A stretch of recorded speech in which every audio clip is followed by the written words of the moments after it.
This is Professional Launch with Ricot Aladin, positively connecting the less connected, bridging gaps, and building futures in the community. Professional Launch with Ricot Aladin. Hello everyone. My name is Ricot Aladin, and I am the founder of Professional Launch and the host of the Professional Launch Show on WDOY. Today, my guest is Kevin Nilson. Kevin is the owner of iFOAM, and he's here for a conversation. Kevin, welcome to the show. Thank you. Wonderful, wonderful. Just so we're not confused, I don't own an iPhone. Okay. It's iFOAM with an M, and that's an insulation company. Okay. We install insulation. Yeah. Wonderful, wonderful. I hope I didn't say iPhone. No, Okay. but everyone gets confused because it's just phonetically so close, right? Okay. Yeah. Okay. So, Kevin, we thought, we are part of the same networking group. You get to hear about what I do with Professional Launch, and what we want to do with this show. And so, whenever I meet with somebody who, whether they own a business or they are working for a company, the first question that I ask them is really to walk me through their professional journey that leads them to where they are today. So the question is to you. So walk us through your professional journey. Yeah. So I went to school to do something very different than what I'm doing right now, and different from what I've done for most of my life. I started down the path of becoming a doctor, and as part of that, I spent time around older, more established doctors who weren't officially mentors, but were accidental mentors for me, right? And a lot of them had very similar things to say about where they were in their career, whether they would do it again, where they think the medical industry and being a doctor is going. And I made a very abrupt turn and didn't know what I was going to do. I went and found a job working in a factory at that point and tried to figure out, what am I going to do with my life? And it's not the first time not the last time I've had to ask that question.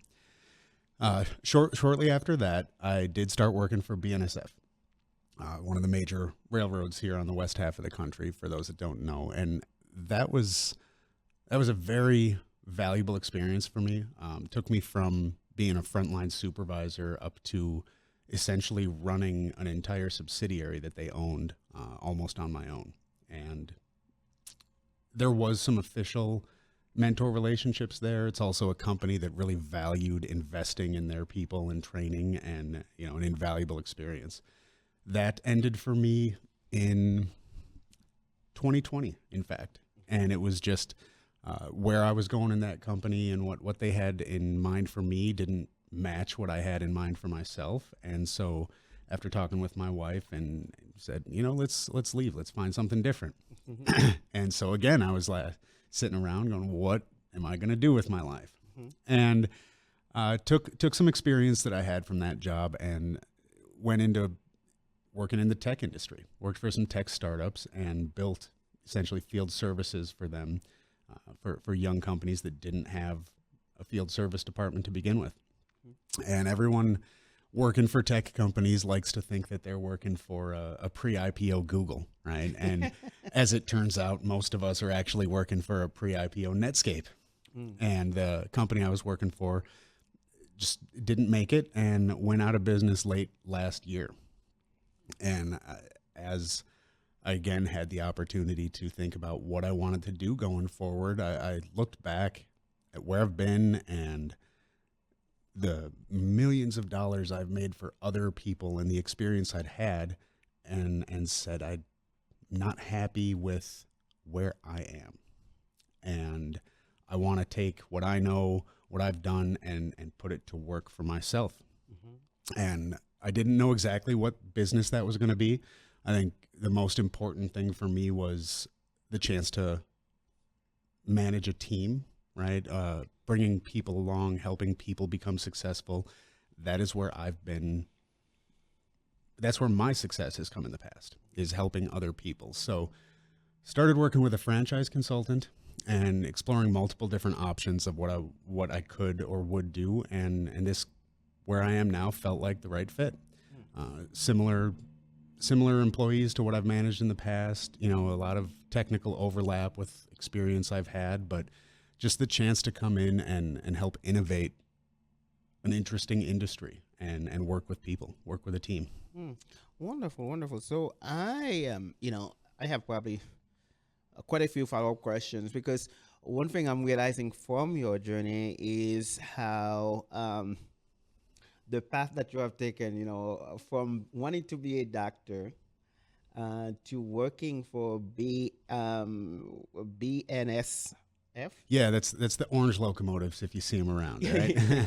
Okay, so I don't know. I'm curious about the switch. How did you, from going to school for, I don't know, chemistry or biology, Mhm. and after that to switching to that? What triggered that? That's a good question. It was a combination of Mm-hmm. being a young man and needing an opportunity, right? And in that position, you're open to a lot of opportunities. That one specifically said, hey, come on board.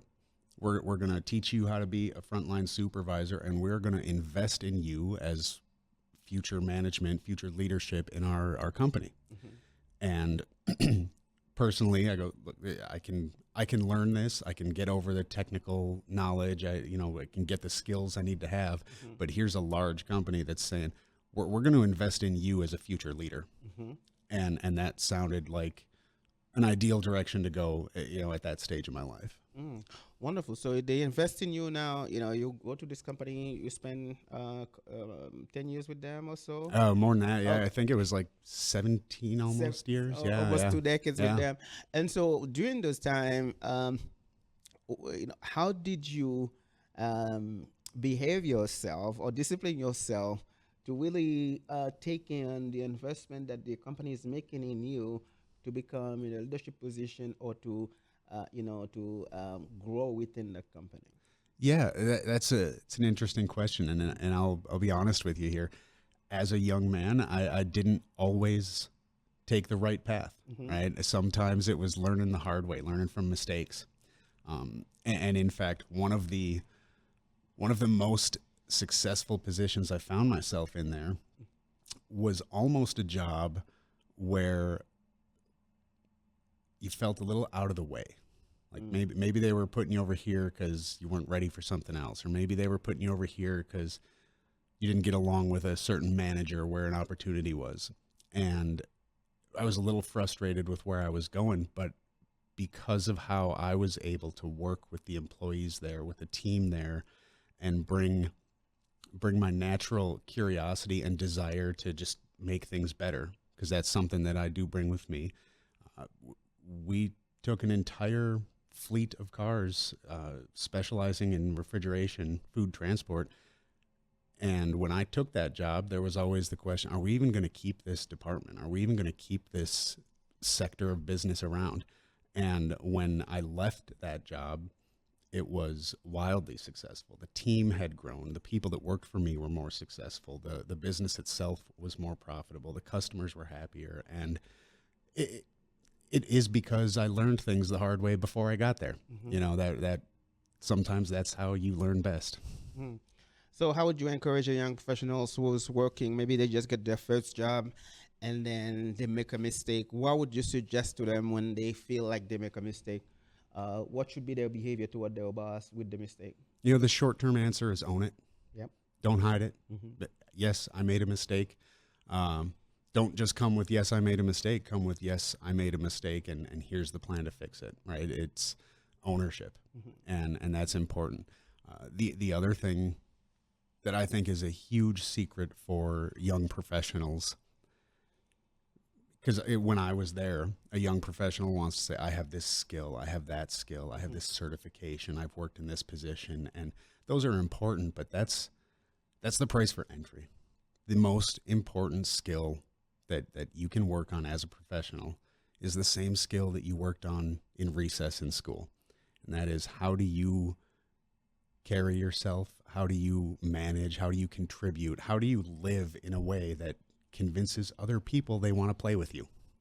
Right? And I know that's a silly way to say it, but I mean, that is the secret sauce in life. Whether you are trying to get a job, whether you're trying to manage a team, whether you're, talking to outside salespeople, or you are a salesperson, you have to live in a way that other people want to be around you and do business with you. And that's the most important skill you can have. Okay, I know we're dragging this a little longer, but if there are a couple of things that they can do to kind of make that happen, what would it be for them to be somebody that someone wanna work with, someone wanna play with? It's valuing the people around you. Mhm. You know, how do you help the people around you get better? How do you help your boss look better? How do you help the people that work for you, whether it's making them comfortable with coming to you, making them comfortable with making a decision? You know, I found so many people that worked for me were scared to make a decision, Mm. and getting to a place where they understood, hey, I value you. Even if I don't execute on your idea, Mhm. you should be comfortable bringing it to me, and just valuing those people is the most important thing that I've learned to do. How do you how do you deal with difficult people? You can just give me an example also. Yeah, you know, I find most people are difficult in a job because they're frustrated, Yeah. because they're not listened to, because their previous boss did X, Y, and Z. They felt mistreated, Mhm. or another big one is they're not fully understanding what their role is, and they're frustrated because they don't have clarity. Mhm. And so I want to be very intentional about, this is your role. This is how you can create value, and this is how I'm going to value you in return. And that's been the generic formula. You know, I'll give you an example. I was in a very union heavy environment in the railroad, right? And one of my employees, when I started there, first day on the job, he's given me this speech: I can't stand management. I don't want to be around management. Don't even make me come into the office. I don't want blah, blah, blah. And over a number of years, this was not a quick process. Mhm. I listened to him, and you know, it said he had ideas about this task he was doing, or he had ideas on how we should do something different, or I'd like to get this equipment, it would help me with. And again, I did not listen to every idea he had, or didn't execute on every idea he had, but because I listened to him, he felt valued. And that employee cried the day that I left, Oh, right? wow. Man, that's very interesting. And you have to be, and I'll tell you what, as an entrepreneur, as a young business, a small business, you have to be quick to recognize the guy that isn't going to turn it around, Mm. because there are those guys that they're just not interested in being part of the team, Mhm. and you have to be able to recognize that too. Wonderful, wonderful. This is wonderful. We're gonna take a short break here. When we come back, we'll continue with the conversation. We'll be right back. We are back today. We are talking to Kevin. Kevin is the owner of iFOAM, not iPhone. I just And make so, it iFOAM insulation. Just add that little word. yeah. So right before the conversation, man, in the last segment, there is something that caught my attention. Kevin said, learn to be the person that others want to play with, and the lesson behind that is to be someone that somebody want to work with in the organization, basically. So don't be that difficult person that nobody wanna that everybody wants to stay away from. So that was really good, Kevin. Thank you. So you know can you walk us through one of the most complex challenges that you face, and how did you either break it down into scalable and practical ways? Yeah, definitely. And this is going to go back to, the importance of people. Hmm. But we had a very interesting situation when I worked in the refrigerated transport, where our units that kept the food frozen, kept it safe for people, they would shut down every time we went into a specific area in New Mexico that was high altitude and low temperature. Nobody could figure out why this was happening. Mm. And, you're spending money on someone's spoiled product every time you don't keep it frozen or fresh, whatever it needs to be. And my leadership was obviously very concerned and very ready to get this problem solved quickly. I was getting a lot of heat about it, and we could not figure out why it was happening. I had one group of contractors coming back saying, we don't even think this is happening. Like, what do you mean you don't think this is happening? Here, I've got proof this is happening. Mhm. and another group that was working hard to solve it. But this being a complex problem, it took us nearly 6 months to figure out what was happening, to figure out a solution. I'll get into the solution in a minute, but the reason why we were successful is because as a manager, I was able to take that heat and not pass it on to the people working for me, to give them that cover to do their job, to be the technical experts. At the same time, reducing that by making sure I'm in communication with my leadership. Here's what's happening. Here's the progress we're making. We're not there. I don't want to put a Band-Aid on this. I want to solve this permanently. And after doing that for about 6 months, being in a pretty uncomfortable situation, we found the solution. The guys were able in the lab, the engineers, the technical experts were able to say, hey, at this combination of low temperature and high altitude, we have fuel cavitation happening. Mm-hmm. All we need to do is replace about 18 inches of fuel line right here on the unit with a bigger line. And that was it. We didn't try and solve the cavitation. We didn't try and re-engineer the whole thing. We just said, let's introduce a little more capacity in these 18 inches, and it solved the entire problem. And it sounds simple in retrospect, but it was a deep investigation to get there. And what allowed us to get there was protecting the people working for me, allowing them to be the experts, valuing what they were doing. And at the end of the day, they came through for me and they solved it. Wonderful, wonderful. So, that leads to my next question. What advice would you give young professionals who wants to be seen as problem solvers in the workplace? What would you say? Yeah, this is a good question. I think about this a lot because I have 3 sons at home, and I want them to be successful when they grow up.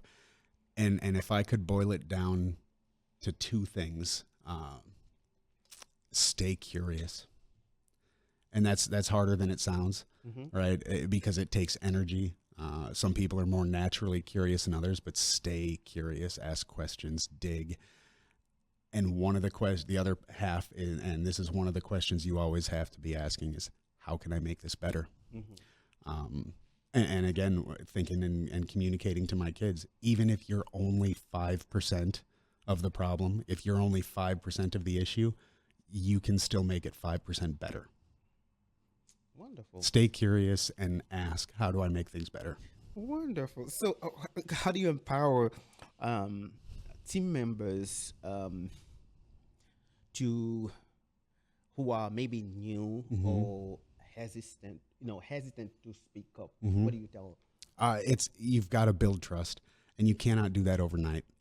We go back, and I know I've said this a few times on the show already, but listening to their ideas, whether they're good or bad ideas, and you don't crush their bad ideas because that breaks trust. And giving them that safe space to, when they speak up, that they recognize, I didn't get stepped on. I didn't get yelled at because I had a bad idea. I didn't make a mistake and it was the end of the world. It's building trust and giving people space to do that. Wonderful. So, you mentioned listening a few times.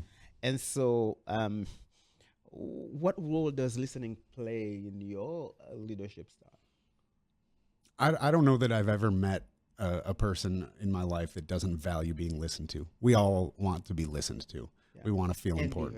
Be heard. Yeah, and exactly. We want to be heard. We want to feel valued, and being able to give that to people brings out the best in them. And you need the best out of your people to be successful. Yeah. Oh man. So it's amazing how you talk about your team, how you talk about listening. And so what is it, how many people did you have when you work at BNSF? How many people did you have under your leadership? So it varied. In my first role, I was one of multiple managers, and we had about 180 people working for us. And so this wasn't a one-on-one situation, but again, it's something as simple as an air hose support. It's a tiny piece of equipment that holds up an air hose, and the guys are saying, hey, we don't like this design, we like this design. And other managers said, whatever, this is what we're ordering out of the catalog, versus taking the time out to say, okay, why? And after you ask them why, after you listen to them, maybe, again, you might not even make that change, but they feel like, I've been heard, I've been listened to, someone cares about what I think. And that goes a long, long way. in other roles, I had as many as a dozen, direct reports reporting just to me. And while I may have gotten better at those techniques, I don't think that the underlying techniques changed. What do you mean? Of the listening, of the valuing, Okay. of the making people more important than numbers, than process, right? Making the people the most important part of your business. Yeah. So, I get to mention that a lot on this show. Professional Lunch. This show is about mentorship. It's about sharing stories of people who are doing great things within the community and how others can learn a little bit about, from their stories to improve their own careers. And so, a big part of the show, at least one segment of the show, we always talk about mentorship. And earlier, you were saying that you had some unofficial mentors that you get to talk to. So, um, what advice do you give to young professionals looking to find the right mentor? Look at who's where you want to be, right? If that person is not where you want to be, it doesn't mean they don't have something to teach you, but they might not know how to get there. Yeah. And those people who are where you want to be, they may not be your official mentor, right? You may not call them a mentor. You may not look back, but listening, paying attention, fostering relationship with them, they can be a mentor without them really even knowing it. But at the same time, ask. Like, I'm interested in your role in the future. I want to be where you are in 10 years. Can you help me understand what you did to get there, how I can get there, what do I need? And ask. Wonderful, wonderful. So, as a mentor yourself, what qualities do you look for in a mentee? And we touched on this. Curiosity is a big one. Is this person curious about what's going on? Is this person paying attention? And then an optimism, right? You don't want a person who the sky is always falling, and a little bit of self-awareness, right? You're looking for a mentor. You need a mentor. And part of that is understanding you're not where you want to be yet. And that's okay. I'm not where I want to be in life yet, but I'm growing, I'm looking for those who are and trying to learn from them. It's a never ending process of where do I want to go, who's there, and how can I learn from them? How can I, even if it's just observing, but always ask. Wonderful, wonderful. Kevin, you nail it. Always ask, because if you never ask, probably nobody will offer something to you, right? And so, before we go to the next break here, I have a message for you. If you are listening to the show, if you follow the show on social media, if you're familiar with what we do, we want you to know that Professional Lounge is a nonprofit organization, and we heavily rely on friends, on guests, on partners to keep our operation going. So the free way to help us is to follow us on social media. The other ways that you can help us, whether it's giving or volunteer, is go on professionallaunch.org/donate, and you will see all the ways that you can be a part of what we are about. You can fuel our mission there, and so that we can continue our operation. So those of you who have supported us before or volunteered for us before, we thank you so much for your support, because without it, we will not be able to be doing what we are doing. So we're going to take a short break here. When we come back, we'll continue with the conversation. We'll be right back. We are back. Today, my guest is Kevin. Kevin is the owner of iFOAM. And right before break, we were talking about mentorship, which is what this program, this platform is about. And so, Kevin, you have mentored folks in your previous, positions before. You've coached people through your wrestling program. Tell me a little bit about that, because I want to know what lesson you get from the mat to that can be applied in business. Yeah, boy, there's a lot of them. Yeah. So as I mentioned before, I have three boys at home. Okay.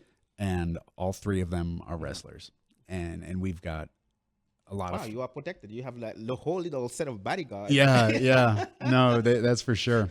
And we've met a lot of great people in wrestling, and especially some families who have a harder time affording activities for their kids. It's just a reality for them. And there's a lot of good clubs around here. There's some big clubs, and we wanted to provide a place for those families that had a hard time with those prices. And so we, in fact, our first year, we ran it out of my garage. We had wrestling mats in my garage, and that's where we ran our first year of the club.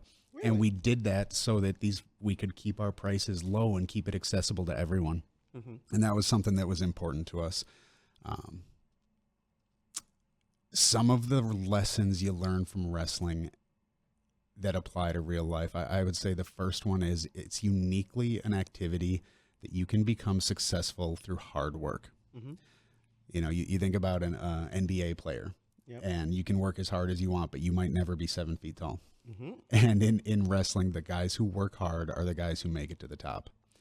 You know, I think there's also value in the bravery of going out there by yourself. You don't have a team behind you. If you lose, you don't get to blame the quarterback for throwing the ball wrong. You don't get to blame the goalie for missing the puck. You won or you lost because you did the work. Yeah. You have to have that self-awareness that that you are in a fight. You have to rely on your skills and there is a level of bravery, especially for a kid, that you're going to go out there and you're going to put your hands on someone and they're going to return the favor. And this is a physical thing, and it builds courage, it builds hard work, builds confidence. And once you've been in that arena and you've got struggles in life, it's like the volume on those struggles got turned down. Like I've had a person in my face trying to hold me down and pin me to the mat. I can handle what's going on in my life. There you go. That's that's a great way to put it. And believe it or not, you will get a lot of things will come your way in life, in real life. So you've worked for Cooler X, and in BNSF. So how do you think companies can create something like a pathway for mentorship internally, and what benefit that will provide to young professionals, whether they just started out, those new folks who are stepping in within the company? Yeah, the benefit's easy, right? Developing your young talent is where your company is going to be successful in the future, and there's not really a good replacement for that.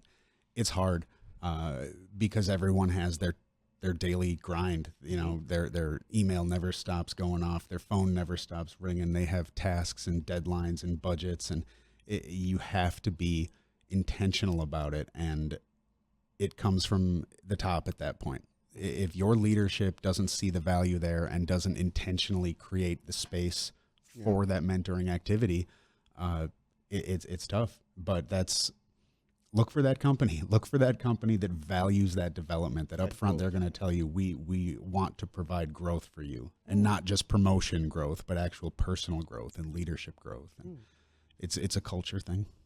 Wonderful, wonderful. And so, you are we're going to switch now that we have kind of really cover a bit about mentorship.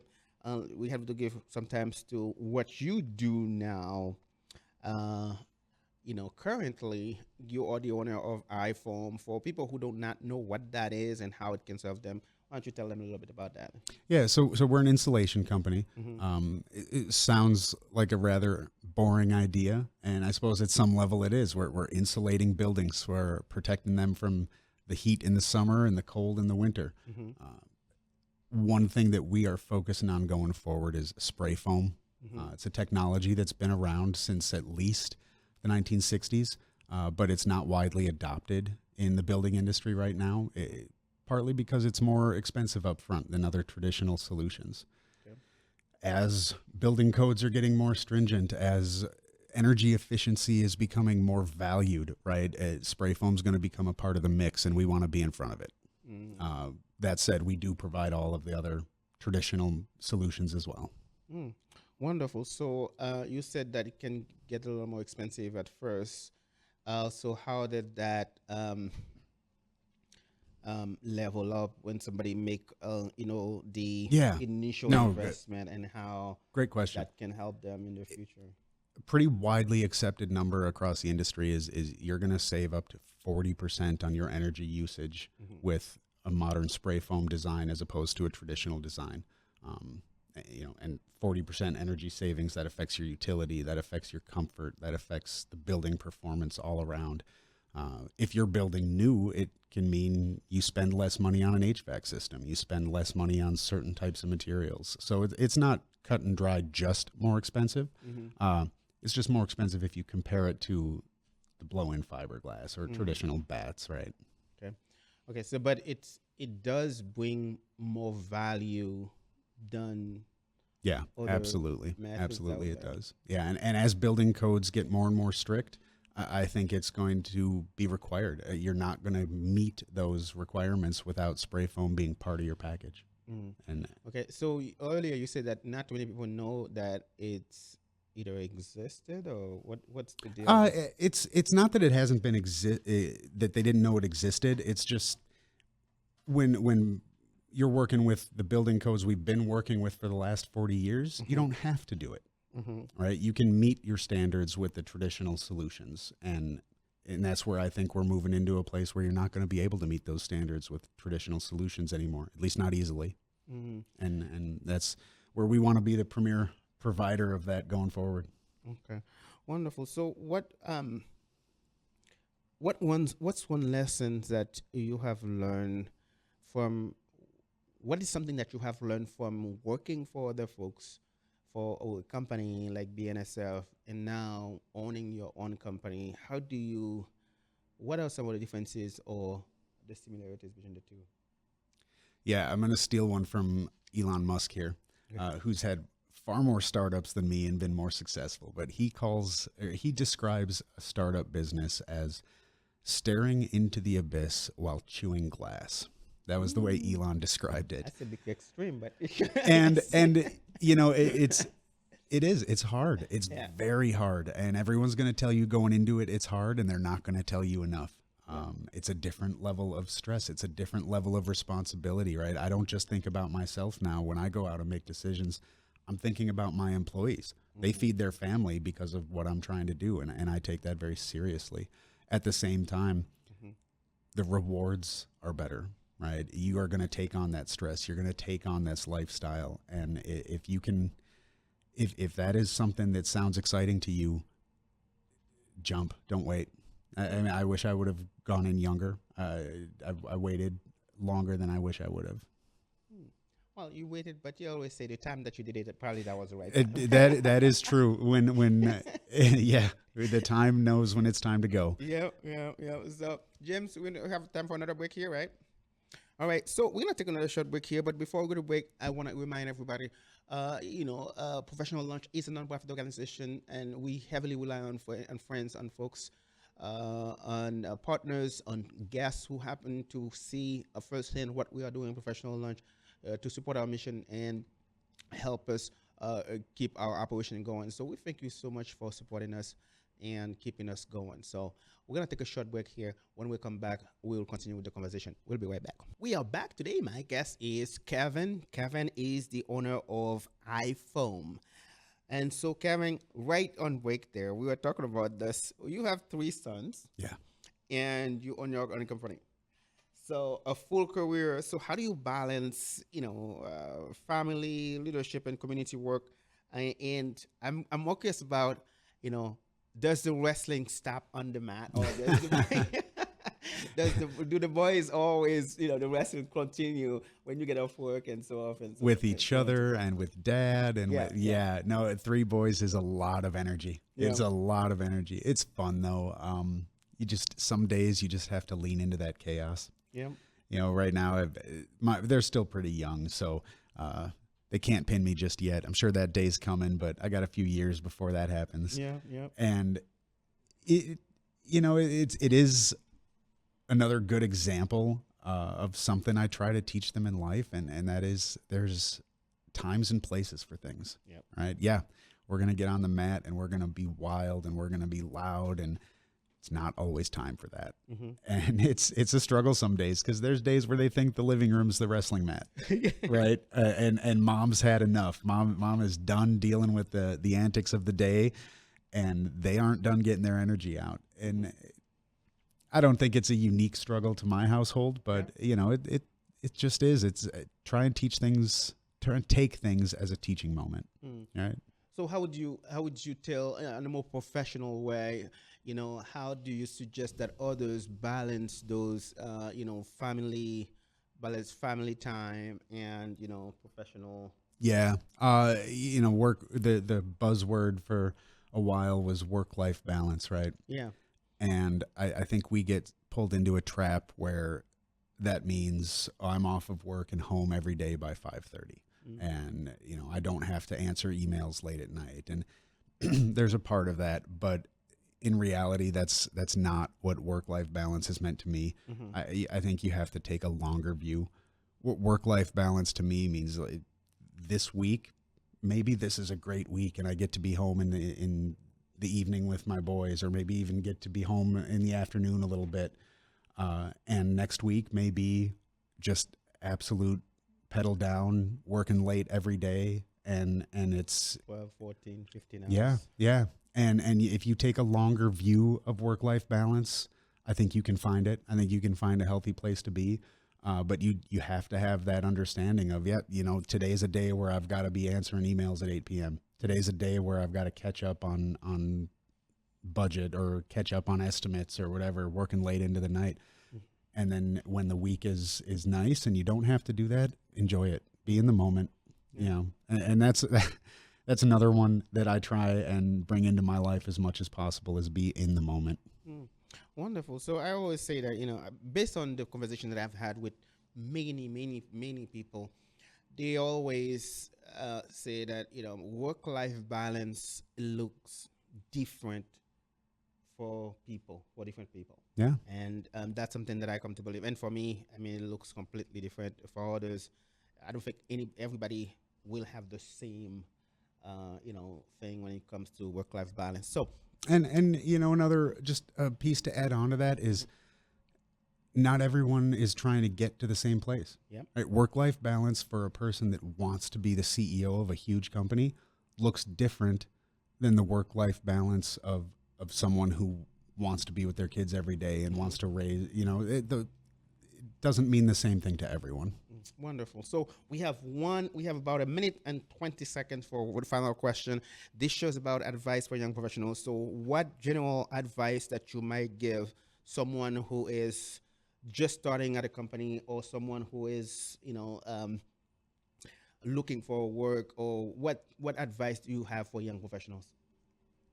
Yeah, I think I can't sum it up better than we talked about before. Stay curious and ask how you can make things better. And whether that's personally, how can I make my interview skills better? How can I make my resume better if I'm in a company, how can I make this task better? How can I make the people around me better? And staying curious, because that's where you're going to find the solutions. You're not going to find the solutions in things that have always been. Wonderful. Well, Kevin, thank you so much for being on the show today. Stay curious. That's a very good advice. And also, how can you make things better? How can you get things done? How can you contribute? I think these are the questions that young professionals need to ask themselves when they are getting into a company, or when they are part of an organization. So, Kevin, thank you so much for being on the show today. Thank you for having me. To have you here, man. Appreciate the conversation. It was a very nice conversation. Yeah. Wonderful. Now, this is the part that I tell you, it's up to you to make today a great day. Have a great day.